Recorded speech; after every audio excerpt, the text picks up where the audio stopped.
نحمده ونصلي ونسلم على رسوله الكريم أما بعد فأعوذ بالله من الشيطان الرجيم بسم الله الرحمن الرحيم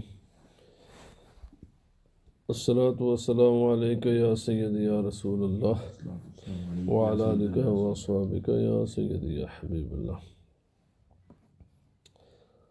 حضرت عبداللہ بن عباس رضی اللہ تعالی عنہما کہتے ہیں کہ عیینہ بن حصن یہ اپنے بھائی کے بیٹے حر بن قیس کے پاس آئے اور ان کے ساتھ کوئی 8-9 آدمی تھے، اور یہ حضرت سیدنا عمر فاروق رضی اللہ تعالیٰ عنہ کے پاس بات کرنا چاہتے تھے، یعنی ایک وفد لے کر آئے جو حضرت عمر فاروق رضی اللہ تعالیٰ عنہ سے گفتگو کرنا چاہتے تھے۔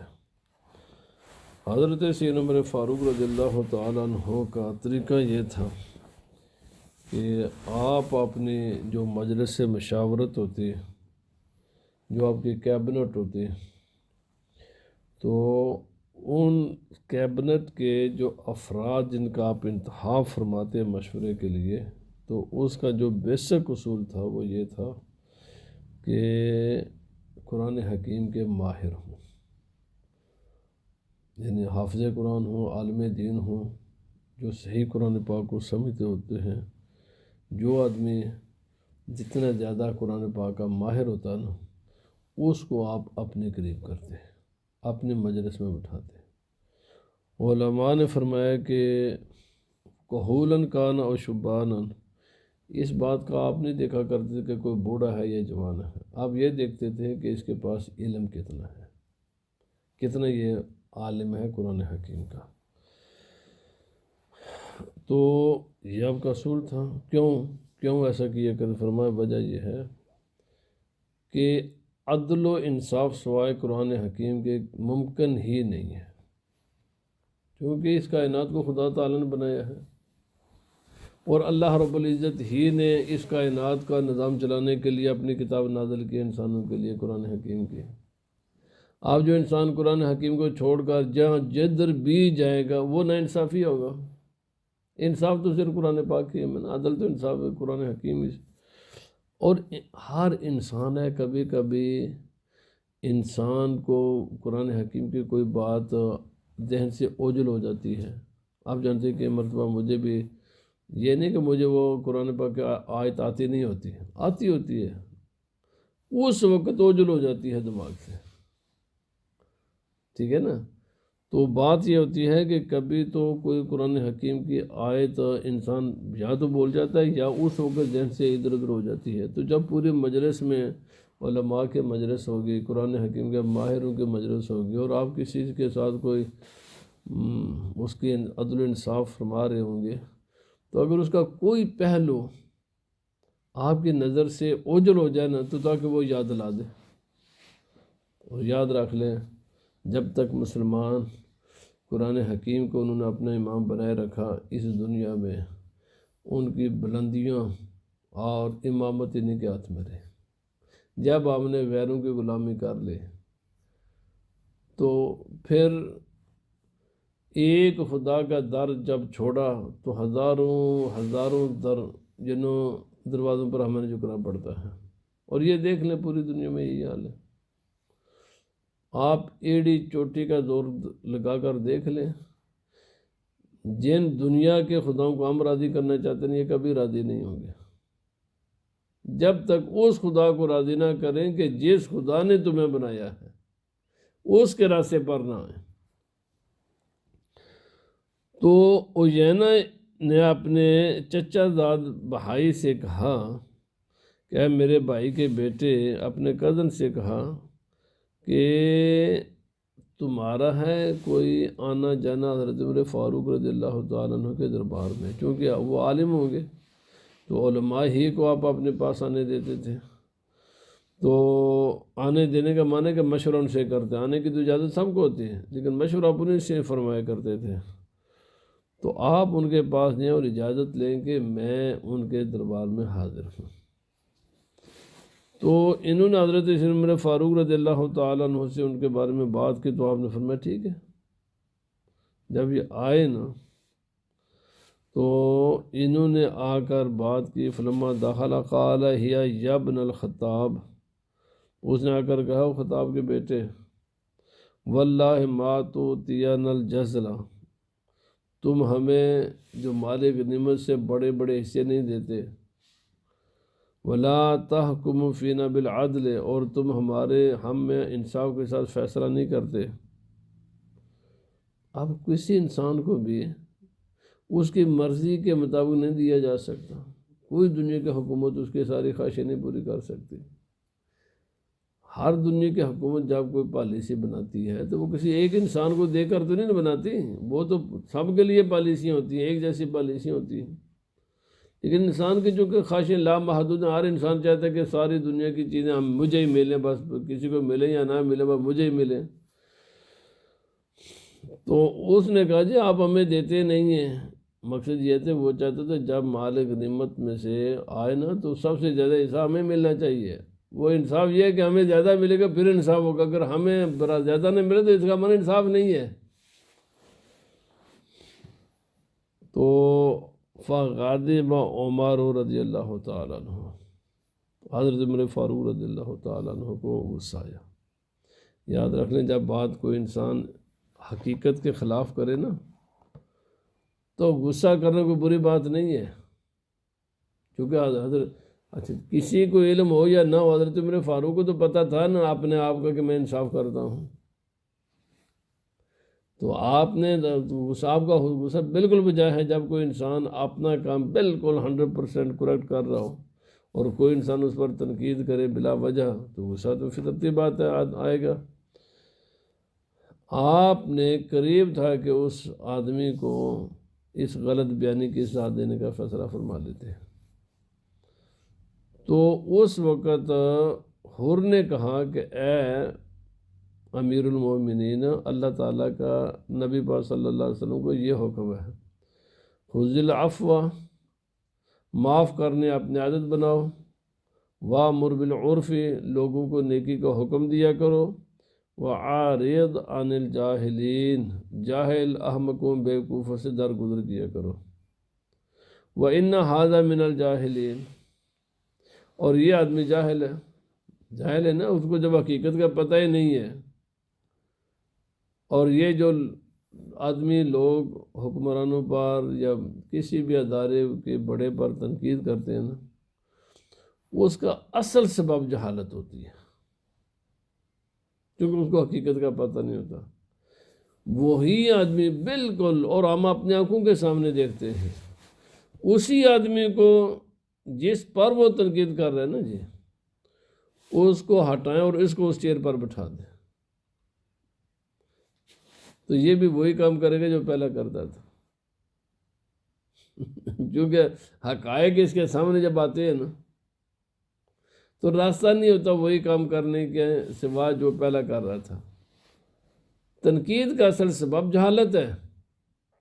اب دیکھتے ہیں چاہے کوئی بھی دنیا کا ملک، اپوزیشن بڑی بڑی باتیں کرتے ہیں تو اپوزیشن والے دعوے کرتے ہیں، جیسے ہی ان کو حکومت ملتی ہے وہ سارے وہ کام کرتے ہیں کہ جن پر یہ تنقید کرتے تھے۔ کیوں کرتے ہیں جی؟ کیوں عوام سے غلط بیانی کرتے ہیں؟ اور اسی لیے یہ سسٹم نکما سسٹم ہے۔ دنیا میں اس کو اگر کارآمد کرنا ہے تو یہ قانون سازی ہونی چاہیے کہ بھائی تم جب اپوزیشن میں ہوتے ہو، جو بیان کرتے ہو انہی بیانات کے مطابق جب تم حکومت میں آنو انہی بیانات کی روشنی میں حکومت کرنی ہے، چلا کر دکھاؤ۔ نہیں چلتی حکومتیں۔ تو جب ایک آدمی ایک نظام کو چلا رہا ہے اور تمہیں وہ نظام پسند نہیں ہے اور تم لوگوں کو گمراہ کرتے ہو اپوزیشن میں رہ کر، تو جب تمہیں اسی سیٹ پر بٹھا دیا جاتا ہے تو تم پھر اس راستے پر کیوں چلتے ہو جس پر وہ پہلا چل رہا ہوتا ہے؟ اس کا معنی یہ ہے کہ تم گمراہ کرتے ہو لوگوں کو۔ اگر گمراہ نہ کرنا نہیں ہے تو پھر تم اس نظریے کے مطابق اور ان بیانات کے مطابق نظام چلاتے ہیں جو تم جب وہاں بیٹھے ہوئے تو باتیں کرتے تھے. یا آپ کسی مسجد میں دیکھ لو، کسی ملک کو دیکھ لو، کسی بھی جگہ دیکھ لو یہ کام. جب آدمی اس چیئر پر نہیں ہوتا تو بات اور کرے گا، جیسے ہی وہاں آ گئے تو اس کے باتیں بالکل 100% اپوزٹ ہو جائیں گی. کیوں ہوگی جی؟ اس کا معنی یا تو اس کا معنی دو ہی معنی بنتے ہیں، دونوں ہی غلط ہیں. یا تو جب آدمی باتیں کر رہا ہوتا ہے وہ جاہل ہوتا ہے، اس کو حقیقت کا علم نہیں ہوتا، تو پھر صبر کرنا چاہیے. نہیں یار مجھے مکمل بات کا علم ہی نہیں ہے، جس بات کو اس کو علم ہے وہ مجھے نہیں ہے. دوسرا یہ اگر یہ نہیں تو پھر بدنیتی ہے. یہ جھوٹے لوگوں کو جھانسا دے کرنا وہاں آنا ہوتا ہے، اصل مقصد اس کو بھی پتہ یہ ہوتا ہے کہ بات یہ ٹھیک ہی کر رہا ہے. ایسے ہی دنیا میں، ایسے میں نے ہر جگہ ایسا ہی دیکھا ہے. جب آدمی نہیں ہوتا تو باتیں اور کرتا ہے، جب وہاں آ جاتے تو باتیں اور کرتا ہے. تو اس لیے اللہ رب العزت نے فرمایا وہ عارضاً فرمایا، اس نے کہا ان ھذا من الجاہلین واللہ ما جاوزہ عمر، یہ جاہل ہے. تو جیسے ہی قرآن حکیم کی آیت سنی، حضرت عمر فاروق رضی اللہ تعالیٰ عنہ آپ نے اسی وقت آپ کا غصہ ٹھنڈا ہو گیا. کیوں کہ کان وقافا عند کتاب اللہ تعالیٰ، حضرت عمر رضی اللہ تعالیٰ عنہ اللہ کی کتاب قرآن حکیم کو بہت زیادہ جاننے والے تھے. اللہ اکبر. آج حالات اس نہج پر آگے ہیں کہ کسی یہ ہے مسلمان، جب قرآن حکیم پڑھ دیے جائے بات ختم. آج تو یقین کریں ایک عام انسان سے لے کر جو آخری سیٹ پر بیٹھا ہوا انسان ہے، وہاں تک کہ انسانوں کو آپ قرآن حکیم کی آیت بھی سنائیں نا تو پھر بھی وہ ایک کان سے سن کر دوسرے کان سے نکال دیں گے. کام وہی کریں گے جو ان کے اپنے نفس کہتا ہے. نفس پرستی کا زمانہ ہے، ہوا پرستی کا زمانہ ہے. ورنہ یہ جب قرآن پاک سنا جائے اس کے بعد بات کرنے کی گنجائش کیا رہ جاتی ہے جی؟ جب اللہ کا حکم سنا دیا جائے، جس خدا نے کائنات بنائی ہے اس سے بھی بڑا کوئی عدل کرنے والی ذات ہے، جب اس کا حکم آ گیا تو پھر بات کیا رہ جاتی ہے؟ اس کا آگے پھر نفس اور شیطان ہی ہے. اللہ پاک آخری بات عرض کر کے ختم کرتے ہیں. حضرت ابن مسعود رضی اللہ تعالیٰ عنہ کہتے ہیں کہ رسول اللہ صلی اللہ علیہ وسلم فرمایا تم میرے بعد دیکھو گے بہت سے لوگ بہت سے کاموں میں ترجیح دیں گے. معنی کیا ہے؟ ایک آدمی کسی چیز کا مستحق ہے، اس کو لوگ اگنور کریں گے. کسی بھی معاملے میں غیر مستحق کو ترجیح دیں گے. یہی بات ہے. اب جس مرضی میں دیکھ لو یہ مسئلہ ہے. مستحق جو آدمی ڈیزرو کرتا ہے کسی کام کے لیے اس کو نہیں دیا جاتا، جو نہیں کرتا اس کو دے دیے جاتے ہیں، اس کو نوازا جاتا ہے.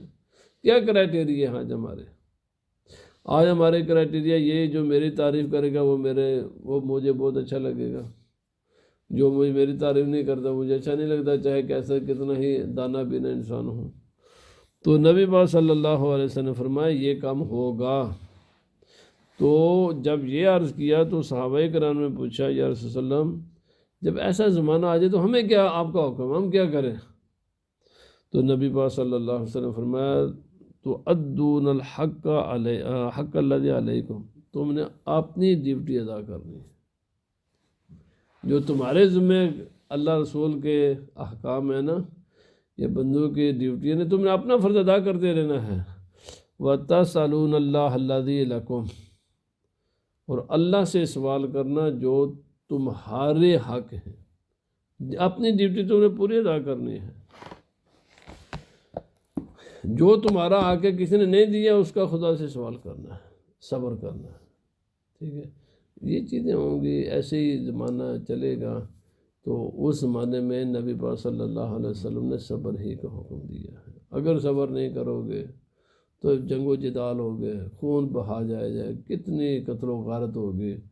کیونکہ جہالت میں نے پہلے عرض کیا آج پوری، خصوصاً ہم غیر مسلموں کی بات نہیں کرتے، مسلمانوں کی بات کرتے ہیں، پوری مسلم ورلڈ میں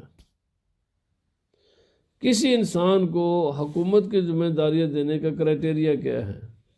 ایک ملک میں ہے کہ اس آدمی کو قرآن حکیم کی علم ہونا چاہیے، ایک ملک میں کہ وہ قرآن حکیم کو جانتا ہو کہ قرآن حکیم کے اللہ کے احکام کیا ہیں، دین کو جانتا ہو۔ کسی ملک میں بھی یہ قانون ہے بھائی ہم اس کو سیٹ پر نہیں بٹھائیں گے جب تک اس کے پاس کچھ نہ کچھ قرآن پاک کا علم نہ ہوا، ایک ملک میں بھی نہیں ہے۔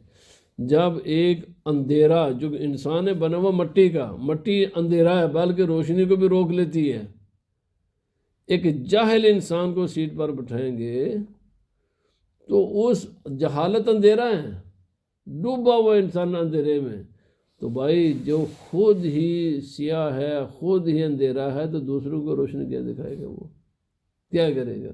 ایسے حالات رہیں گے جیسے، تو ایسے حالات میں پھر صبر کرنا چاہیے۔ اللہ پاک ہمیں عمل کی توفیق عطا فرمائے۔ الصلاۃ والسلام علیک یا سیدی یا رسول اللہ۔